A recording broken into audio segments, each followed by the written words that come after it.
All right, everybody, we are here at the 2015 Say what? North American Championship for Imperial Assault. The first ever? The first ever. I'm Zach. And I am Steven. And we have Ben Brann on the left. Steven. Friendly, non-Imperial Assault knowing host. So I'm going to be here bugging Zach to tell us all the rules. And I'm going to do the best that I can. On the left, we have Ben Brann. On the right, we have Paul Heaver.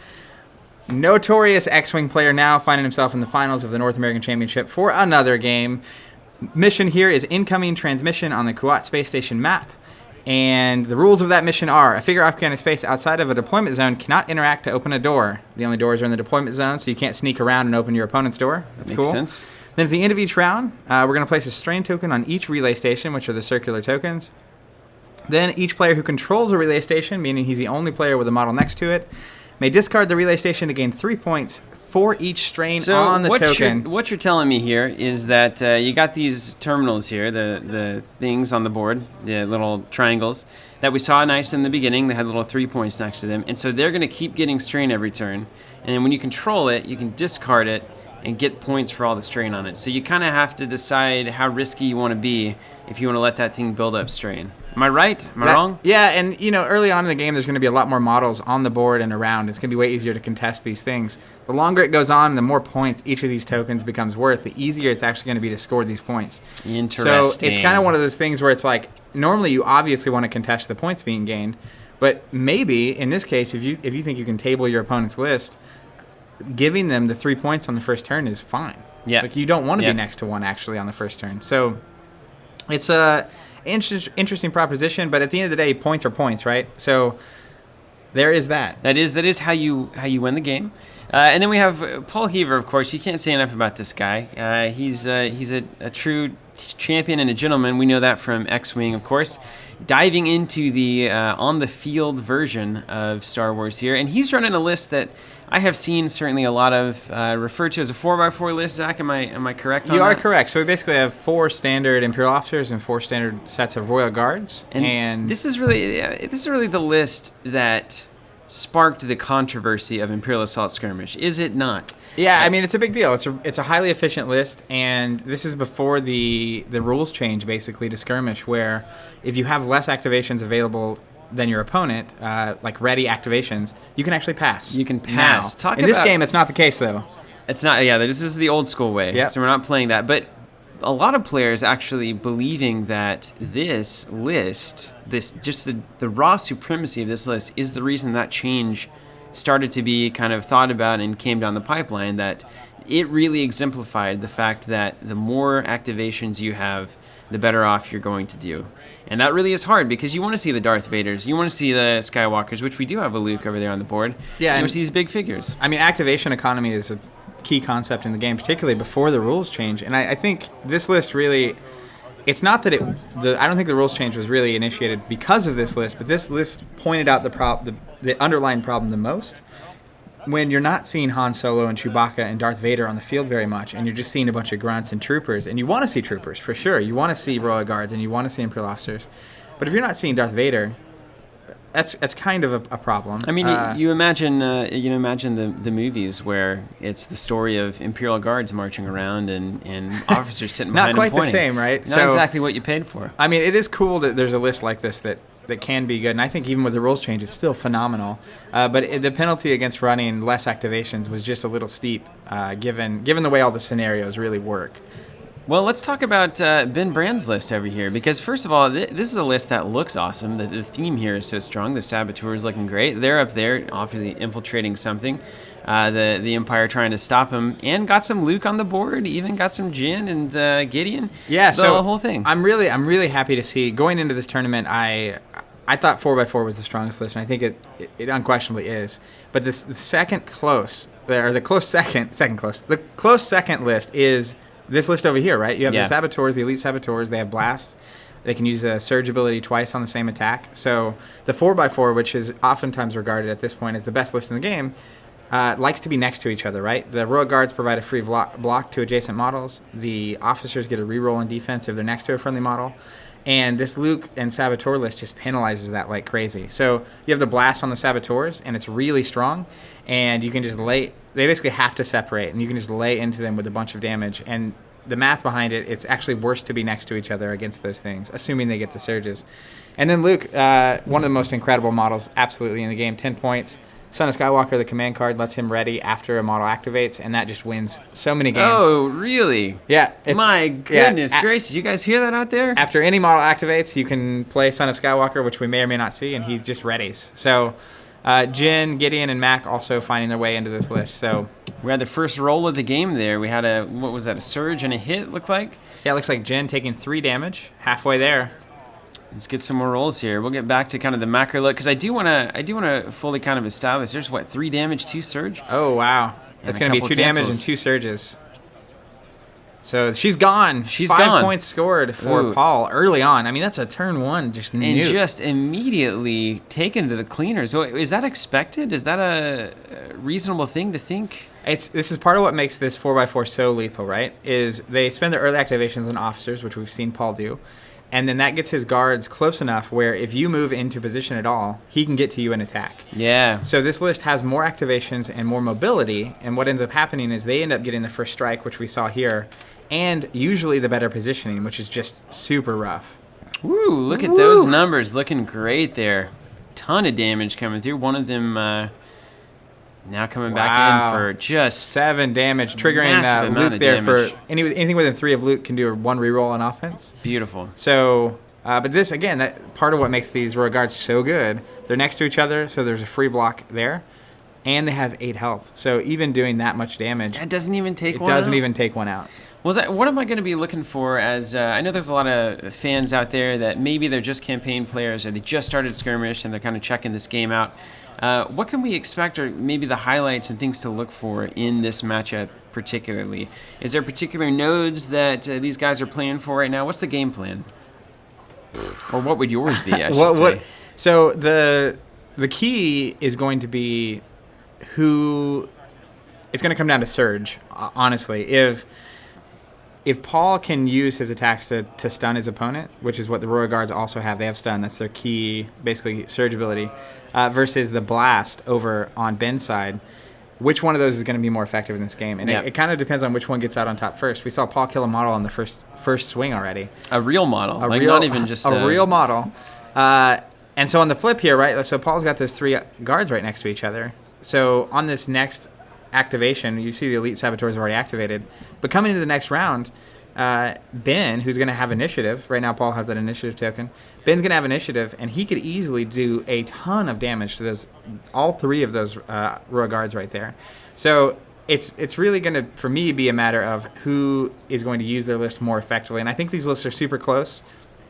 And I think the Luke list in particular is good because of how well it actually fights against this 4x4.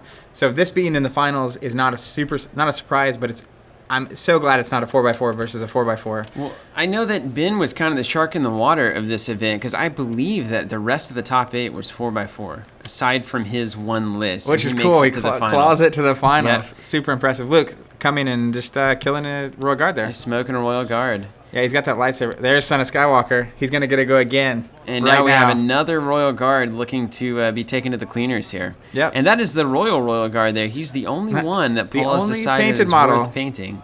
Or maybe Paul's just a guy, he seems like a kind of guy that would take his time on this kind of thing. So maybe, he just started a couple weeks ago and he got 1 model done. And then it's like, well, I got 1. Time to go to Gen Con. Absolutely. And now he's here, sitting in the finals. Look at this swarm happening here. You can just see this play out in your head, can't you? Like these flanks that are going on. It's incredible. Absolutely. And the terminals are going to be really important. I say it all the time. Command cards win games. So right now, Paul's positioning is fantastic. I got to tell you one thing, man. There is so much pointing going on down there in Imperial Officer Land. What are they pointing at? Look at that. They just can't. It's like you over there, that thing. Check that out. What's down there? The models are literally pointing. I was like, what are you talking about? What's down that hall? This guy's like, hey, there's the exit. I don't know. I'm a little surprised to see Son of Skywalker used on Ben's turn. You can use it after any model activates. So the risk there is that if an officer or things could have changed, right? Like Luke could have gotten stunned. Could have had a little more info. If Paul had the command card to get +2 speed, he can actually get in there and punch Luke and maybe stun him, which would be not as great as you want it to be, but I think it's going to work out. Look at Luke retreat here towards the Imperial Guard there at his backside. And his facing kind of reveals his intentions here, I think. And now Paul opening that door and moving on through. Yep. And look at this. We just have this is a royal road. This is a battle royale. This is just all sides being attacked here. Looks like Paul's definitely on the offensive. And it's such a cool, like, this scenario is such a cool design because it's so different than everything else, right? They're not next to the objectives. Like, that's not how any of the other ones work, so this is just cool to watch. Looks like a couple of hits, some surge. Going to be 2 damage and a surge. Going to get rid of Mac. Mac is not the healthiest unit in the game. That's 2 activations, 2 models gone. Those are big models. I expected those guys to stick around a little bit longer. They're a little squishy. They're a little support. They roll whites, so they can just roll blanks sometimes, and they don't have that much health. I mean, 3 points. They can't be too healthy. And so we have, and again, for anyone out there watching that, you're just kind of getting into this, Zach, can you explain to us kind of the fundamentals of the dice here? Obviously, on the offense, we have the explodey symbols, which is a hit. We have the slanty or the curvy things, which are surge. Yep. So there's a few different kinds of dice. Red dice focus on damage. You're going to see a lot of the explosion symbols, and it's mainly damage, and there's 1 surge on it. You have the blue dice, which focuses on range. You'll see numbers on some of these dice. That's how far away you can shoot. So if you're shooting from range, you have to have that many. Okay. Yellow are focused on surge. So a lot of times they have double surge size. They have a bunch of surge, a little bit of damage, a little bit of range. And then green is kind of a middle-of-the-road average dice among all the different dice. Some surge, some damage, some abilities. On the flip side, you have the defensive dice. White and black. White represents agility and hiding and dodging. Okay. And so there's some blanks, there's some just surge cancel, some blocking, and then there's one we call it the X-Man, which is everything's gone. Yeah, right? It's just can't dodge. It cancels the damage. You missed. And then on the black die represents armor. So it's a lot of blocks. There's 1 surge cancel, but it's mainly blocks, so you're just able to soak damage up with your armor, basically. Okay, so you roll the black die. If you have, your guys with heavy armor, they're just taking shots and getting away with it. Whereas you're really flighty guys that are dodging shots. Sometimes they dodge completely successfully, and it's just amazing. They just get shot in the head. And then sometimes it's I didn't dodge that one. Absolutely. I got shot, and I'm wearing, a robe. So that's not going to do much. All right, so it looks like we have the end of the round. There's going to be a strain put on each of those objectives. Paul controls 1 of the terminals. You see Luke contesting a terminal, which is a good play there. Paul controlling a terminal, going to draw 2 command cards. Ben drawing 1.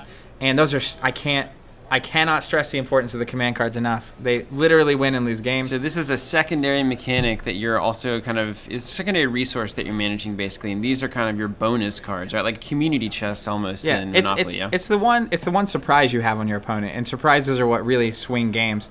That said, you notice that Paul kept the initiative token because he played Take Initiative, which is one of the greatest cards in the game, and making the 4x4 even stronger. Oh, wow. Is that so you exhaust, stays on top. You exhaust one of your units, and you keep initiative. Nice. So he exhausted a 2-point officer and was able to keep initiative here.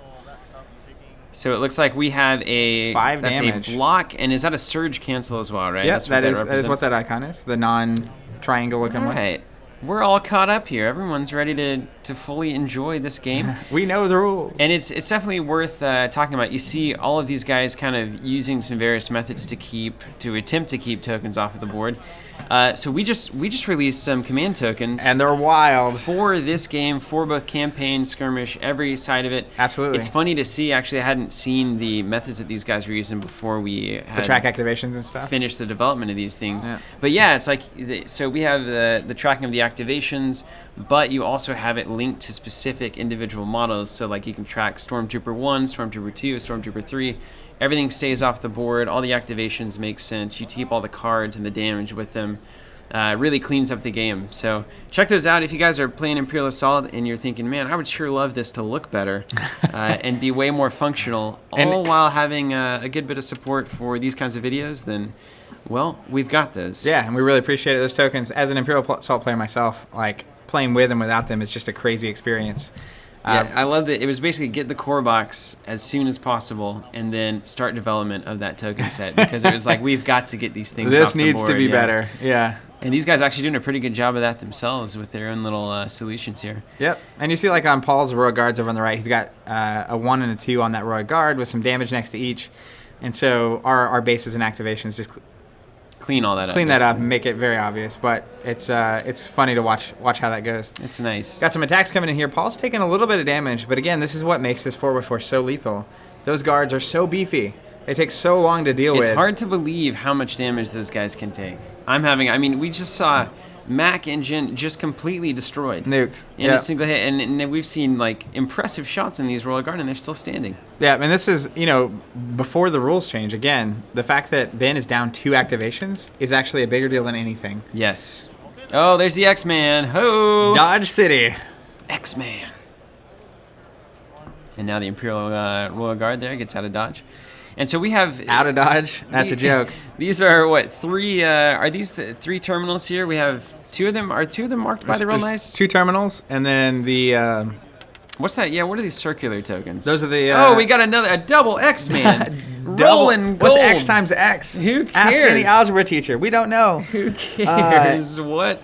It's no damage. No, the circular tokens are the relay stations with the strain on them. So that's what you're trying to discard to gain points. And we had one get discarded up here by Ben, which is why he's got the points. So we cashed it in early, basically, is what you're telling me. Yeah, and again, I think that's an area of the map Paul's not going to be focusing on, which I think is correct. And just giving that to Ben early for 3 points is way better than waiting. And is Paul just looking to clean house here? He's just trying to really take activations off the board, right? Yeah, this list is high mobility, high offense. The Royal Guards are rolling a red and a yellow die, so the red focusing on damage, the yellow focusing on surge. They tend to do very well on offense. And and this kind of the weakness, right? The Saboteurs are rolling whites, so they can go down very quickly if the offensive player is rolling a decent amount of damage. Like here, you have 4 with a surge. Amount. He's hitting him for 5, which the elite Saboteurs is important because they have 6 health, which lets them withstand usually at least 1 or 2 attacks from the Royal Guards. The Saboteur, kind of the foil, trying to be at least, to the Royal Guard, but... Needed a dodge. Loses the elite Saboteur with a focus, which is painful. Oh, that's a bummer. Yeah. Boy, this is just kind of a clearinghouse, isn't it? Now, Zach, what is it? How do you control something in this game? How do you control something? Yeah, it says so each player controls a relay station. I got it. Is that, you have to be the only player with a model next to it.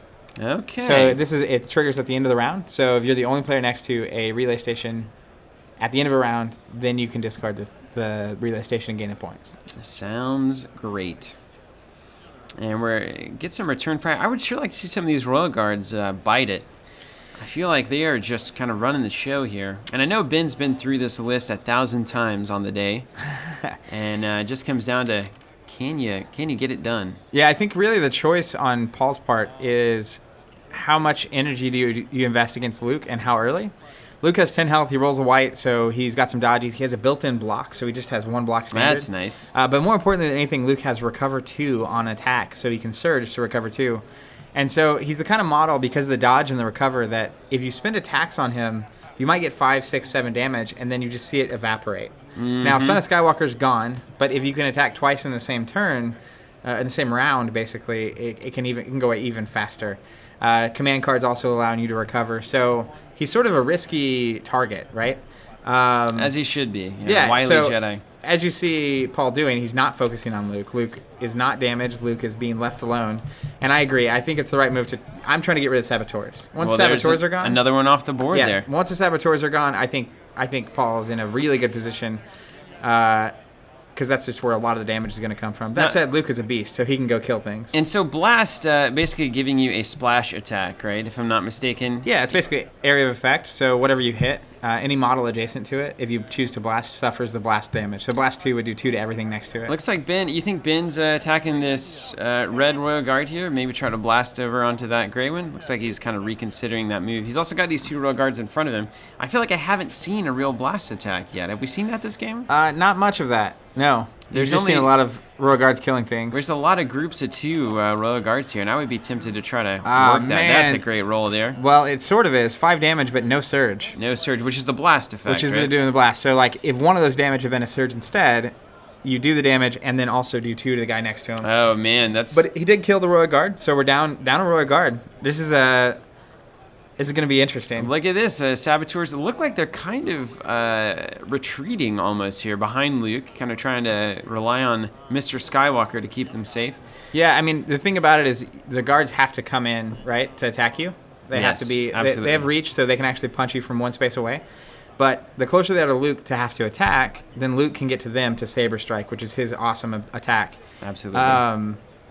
But also being close to Luke, Luke is the centerpiece, there right? He is. Anything within 3 of Luke gets to reroll on offense. So if you get, I do it every time on I use this list, and it's like, oh yeah, I need to get all my stuff close to Luke, and I just totally space.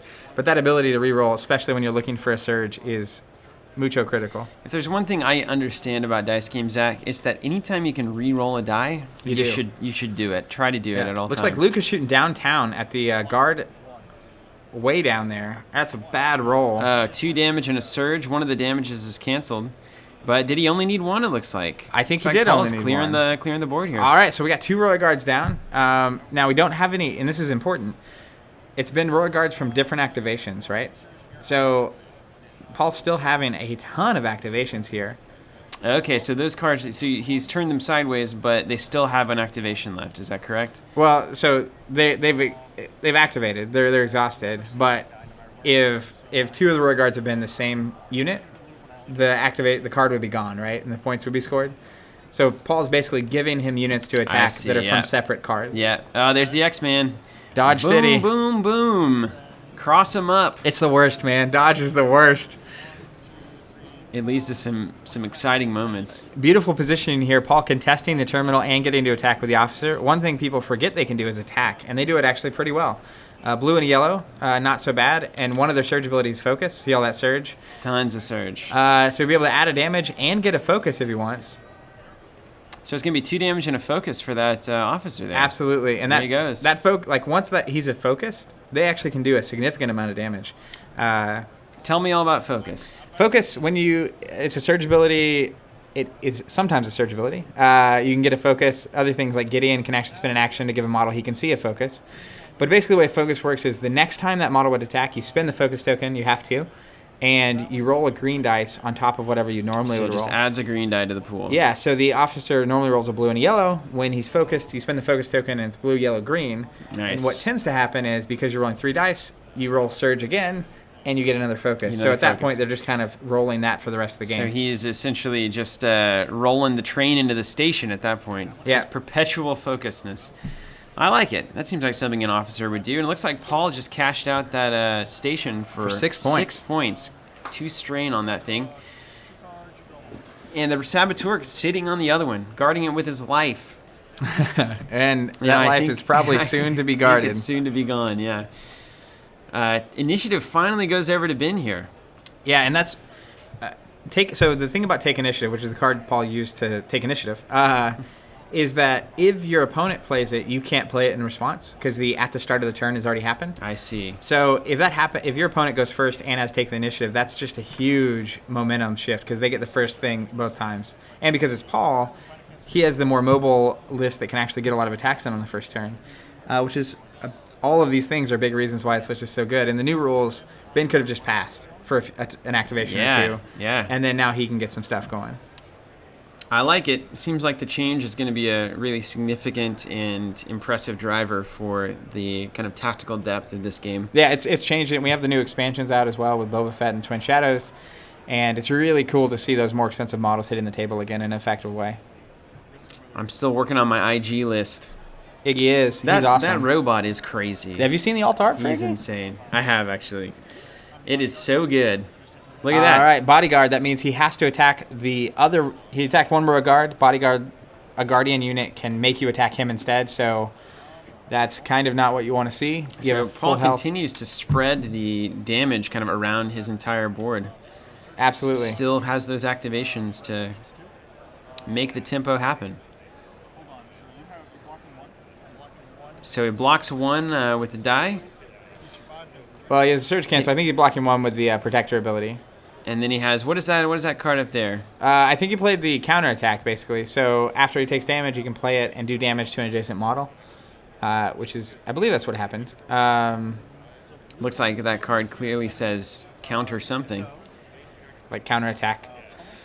Pummel. And plays another. Plays man. pummel. All right, so pummels, you spend both your actions, and you get 2 attacks. Woo! Which you can Are we normally attack pummeling once Luke per here, turn. or are we pummeling the Saboteur? I think he's pummeling the Saboteur. All right, so 2 damage gets through there. Yeah, and if he can kill this, he's going to score 7 points and get rid of another activation.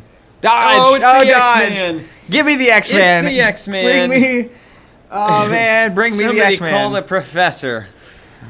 Get Professor X. Get X-Man in here. Oh, man, that's so incredibly good. Not losing the activation there.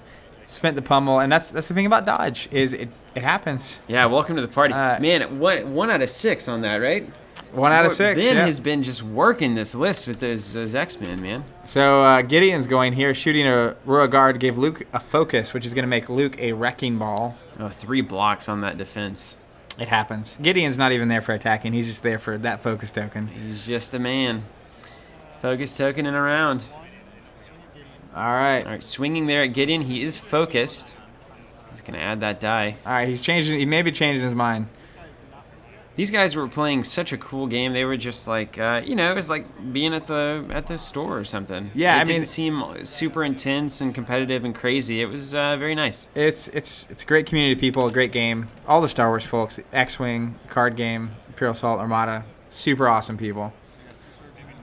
All right, so 2 surge, 2 damage, and 1 block. Or I should say 3 damage technically, but 1 of those blocked. Yeah, I think he's taking 3 there. And a 4 there. Maybe a stun as well. Maybe not. Surprising lack of stun here. I'm a little impressed. Even without it, though, these guards seem to be doing just fine. They kill things. Just destroying it. Yeah, sometimes you don't need a stun when you can just nuke the guy. Well, I have to wonder, once we get the that new Stormtrooper boss, man, if we're going to see some more troopers on these skirmish fields. Yeah. Kane? El Kanye. I love calling him Kanye. I'm going to let you finish. First, I gotta shoot at some Lukes, some Skywalkers. Yeah, there's that officer. Let's see if your dream comes true here, where we see this focus train roll into the station. Unless there's a dodge, that Saboteur's gonna die. I think. Well, yeah. I mean, I could have called that one, Zach. You're becoming the John Madden of Imperial Assault here. That's cool. I'll take the title. If he rolls the dice. Do I get a video game? Is this the X-Man?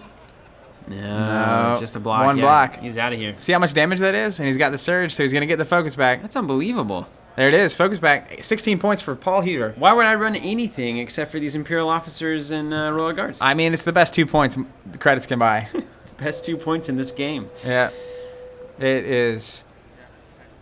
Now, this is just a bloodbath now. Luke has got to clean up here. Am I wrong? He does, though. He does do that. It's 10 points, so Paul's has scored 6 from objectives. Oh, look at that. Just pitiful roll. That is the worst roll imaginable, right? Isn't that technically the worst that can possibly be rolled? Yeah, it's not great. But he's still going to kill the officer. But he killed the officer, man. Talk about leveraging your situation. So, just doing the math here, right? And this is one of the benefits of running bigger models like Luke at 10 points is that Paul scored 6 points from the objective, and now Luke is next to the terminal. So Paul has no way of winning unless he kills Luke. He's going to have to table his opponent and kill Luke if Luke sits there next to the terminal. Yep. And Luke is very good at not dying. Okay. Well, we'll see if that's true then. Now, Luke does die.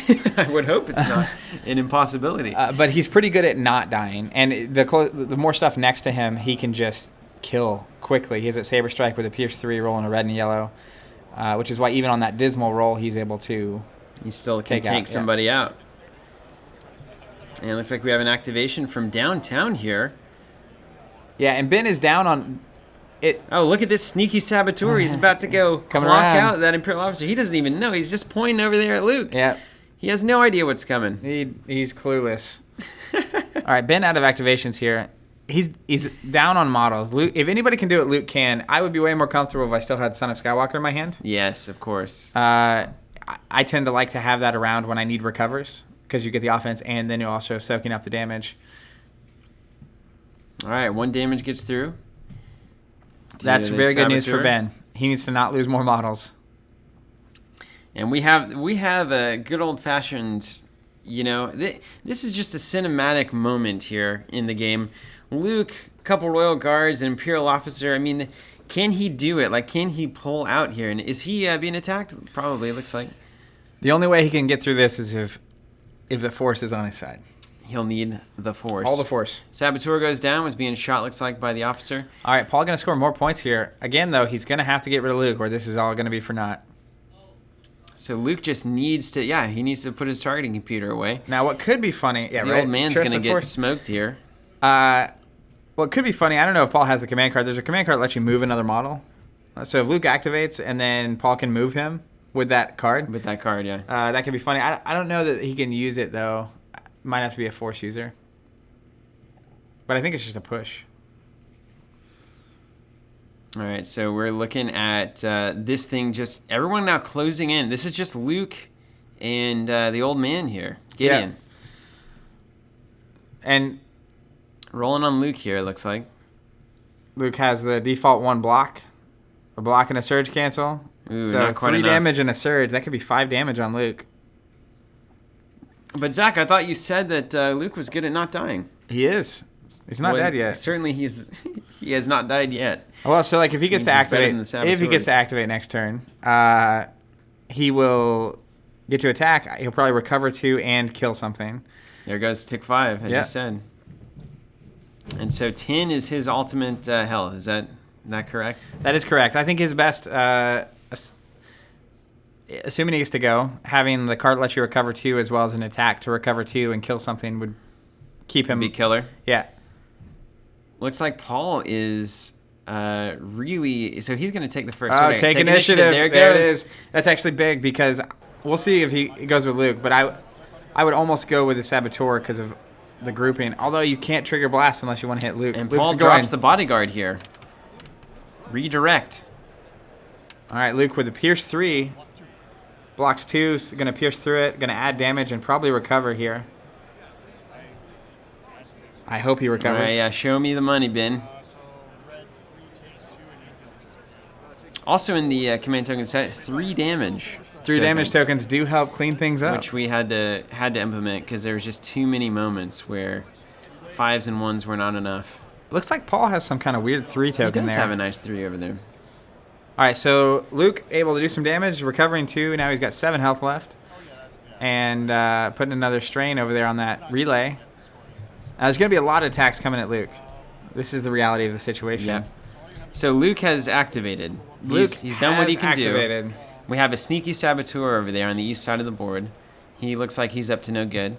And then, so basically Luke just has to weather this storm. He's just going to get surrounded. He needs some blocks or some dodges. He needs some X-Men is what he needs. And he got the blankies. Not a blank. Not what you need. It takes 5 more damage. Or 4, yeah. So he gets an auto block. Man, this is not looking good for Luke, Zach. No, it's not. It's not. If I just take the average of the last couple rolls we've seen, it's about 5 damage on Luke every time. Yes. Yes. Unless Ben gets into Dodge City. That would truly be a Force-inspired moment. Wouldn't you love it to just back to back to back? Dodge. We had that happen in the regional finals. Taylor had Diala, and Matt had the celebration. So if he kills a unique model, he gains 4 extra points. So nice. He was game, and Taylor didn't even know it. But he rolled like 3 dodge rolls and arrived like an extra 2 turns. That's crazy. All right. There goes an officer. There goes an officer. Something. So Saboteur sneaking up and getting the job done. Goes right past the pointer there. Oh, man. Inspiring speech going to make both of those guards focused. The flavor is so strong here. This Imperial officer moves and sells those guards. He's like, let's do it, gentlemen. Inspired. We have Skywalker in our grasp. Without a doubt. So this could be it, right? This could be it. This could be the moment. A surge cancel and a block. I think that might be it. That's not going to be enough, right? Well, it's not game. It's just Luke gone. But and that's out of activations. That is game. That's awesome game. Huge congrats to Paul Heaver, the North American champion for 2015 for Imperial Assault. And there it is, guys. A 4x4 list. Will we continue to see this list in prominence with the activation change? I think we'll see it. I just don't think it'll dominate. With the new models, with Boba Fett, with all the new stuff. Check out Twin Shadows if you haven't. Check out our command tokens. Really awesome product. We're all super excited to get to actually use these in public, finally. Yeah, it's crazy playing without them. And we got more Imperial Assault coming for you guys. Stay tuned, and thanks for everything. See you guys.